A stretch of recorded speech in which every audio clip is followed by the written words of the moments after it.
So it's great to be one with your hunger and listen to your body. But what happens when we try to listen to our body and be one with our hunger cues as we try our best and we still end up binge eating? If not, we actually binge eat even more. We hear so much about body positivity and trying to just eat whatever we want because that's what our body needs. Everyone talks about intuitive eating and body positivity and trying to listen to your hunger cues and eat whatever you want, and your body will hit a stable baseline and you won't have any more cravings. Well, in this episode, I'm gonna share why listening to your body and being one with your hunger cues, quote unquote, isn't actually helpful advice, especially if you struggle with binge eating, because that's only going to trigger more binge eating episodes. So the number one reason why you shouldn't listen to your hunger cues all the time is that your hunger cues could be dysregulated. So if you're constantly binge eating and then restricting, binging, restricting, then your hunger cues can easily become dysregulated, especially if it goes on for months or even years where you're constantly chasing from diet to diet, because our hunger cues love a pattern.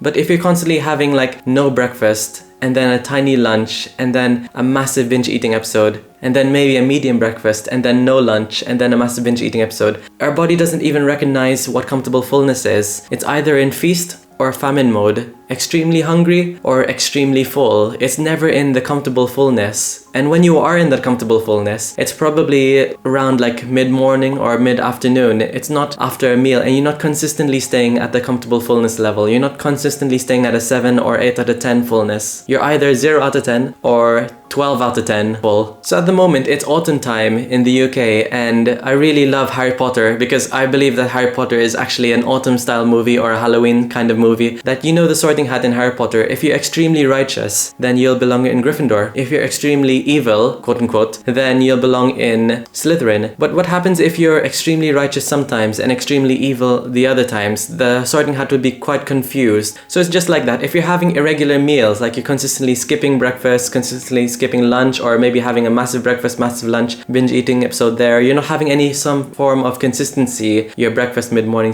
snack, lunch, mid-afternoon snack, and dinner, then we're not having that. Then obviously our hunger cues are going to be dysregulated, because at the end of the day, it's just trying to keep us alive. So it's trying to find some form of balance, homeostasis. But if it's not sensing any sort of balance, it's going to try to force itself into thinking that there is some sort of balance. So in our minds, we were taught at a young age, like around 7 to 9 in the morning, that's breakfast time. And then lunch is 12 o'clock-ish. Then dinner is 6 or 7 or 8 o'clock-ish. But we can say that in our minds, but our gut doesn't know that. Our gut doesn't have eyes. It'll only sense when or how much is coming in. And if it senses like nothing coming in at breakfast, then it's not going to see that as a meal. There's no need to feel hungry. So sometimes you might like wake up in the morning and then you feel like, oh, I'm not a breakfast person because I don't have any urge to eat anything. But I want you to think, is it because you're having an inconsistent meal schedule, or you had a massive binge eating episode at night, that you're not a breakfast person? Because ultimately our body likes consistency, and we're meant to be having like breakfast, lunch, and dinner. So overall, consistency is key to re-regulate your hunger cues. It loves a pattern, it loves consistency. And if you want to learn more on how to re-regulate your hunger cues, then I have a free ebook called the Hunger Regulation Framework, which you can get in the link in the description. So sign up for that. So number 2 is that you don't have the correct coping mechanisms. So one of my favorite shows growing up was the Avatar: The Last Airbender, where this main character, Aang, he has to learn all 4 elements: wind, earth, water, and fire to defeat the Fire Lord. But at the start, he's only learned air because that's all he's ever known in his life. And then you just see throughout his journey, progressing through his journey, where he learns earth from master, and then he learns fire from someone, then he learns water from someone. I'm not going to give any spoilers, by the way, but it's really an amazing show. But what I'm trying to say here is that if you don't have the correct coping mechanisms for binge eating, then after a binge eating episode, then you're going to have more binge eating episodes in the future. Or when you have the urge to binge eat, you don't really have any coping mechanisms on how to break through that urge. So being equipped with coping mechanisms on what to do before a binge eating episode when you get the urge, on how to break it, and also what to do after a binge eating episode, can help you eliminate binge eating and the future. So if you want to learn more about the coping mechanisms, then you can check this video here. So number 3, the final reason why we shouldn't always trust or rely on our hunger cues when we struggle with binge eating for so long, is that we have this thing called portion distortion. So when all you've known is extreme dieting, restriction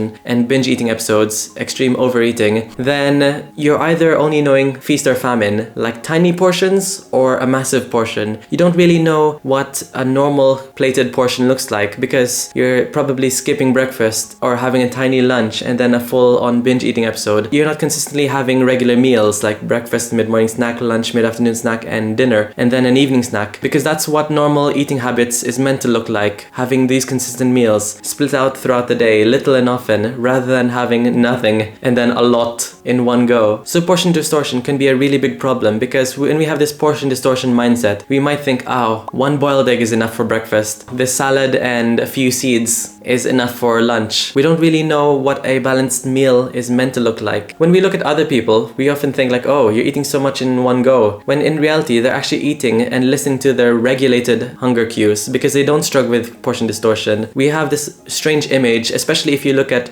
social media or like other people eating, especially what I eat in a day videos. You often see like, oh, what I eat in a day, oh, for breakfast I only have one boiled egg, I only have 2 crackers for lunch. We have this very distorted mindset, and then that can let us ignore our internal cues and focus on external cues, this dictating our hunger cues based on what other people tell us, or our hunger cues based on binge eating episodes and restricting. So if you're a gamer like me, when I was younger, I loved to play games like these role-playing games called like Diablo and RuneScape and Warcraft, all these kinds of things. And then oftentimes when you level up, you can choose to upgrade one stat. You can upgrade your attack, your strength, your dexterity, your endurance, your stamina. And when you have portion distortion, in a little analogy, especially if you're a gamer, this might be helpful. If you're constantly leveling up dexterity, then you could be like level 100 on dexterity and level 0 in strength. You don't have a balanced skill pool. You're not really balanced. You're only specializing on one thing. So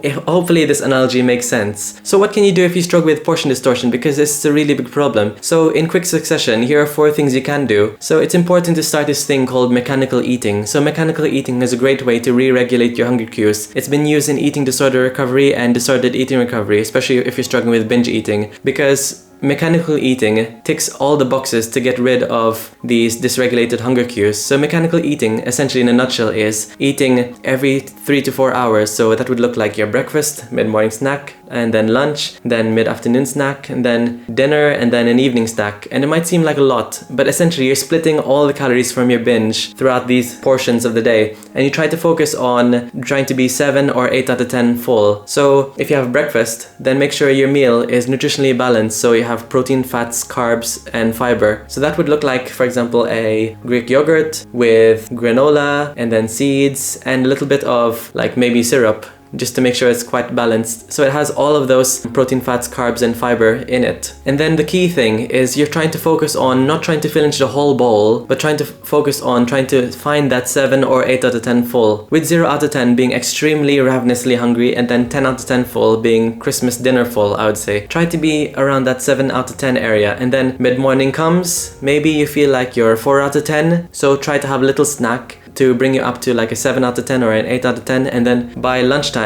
you'll probably feel like a 2 out of 10. You feel quite hungry, so you have a meal until you feel like you're topped up to 7 out of 10 full. So by doing this, you're constantly eating regular consistent meals and trying to find that balance of 7 or 8 out of 10 full. You're telling your body, okay, this is what comfortable fullness feels like, and these are the meal times and the snack times I'm meant to be having. So the more you do this, then your body will start to get used to this pattern. That's essentially mechanical eating in a nutshell. And it's important to note that if you struggle with binge eating, it's important that you should include the foods you love, and that all of these meals, breakfast, lunch, and dinner, and snacks in between are enjoyable and things you look forward to. Because sure, it's important to like get rid of physical restriction, aka not be hungry, but we need to get rid of psychological restriction, aka try to include the foods we love, have some sort of satisfaction, meals we look forward to. So once again, if you want to learn more about how to re-regulate your hunger, then I have a full proper ebook around 50 pages called The Hunger Regulation Framework. It's for those people who struggle to recognize their hunger cues, or they have 24/7 food cravings, and it's free, so check that in the link in the description. And if you enjoyed this video and you want to learn more about it, then like and comment any questions about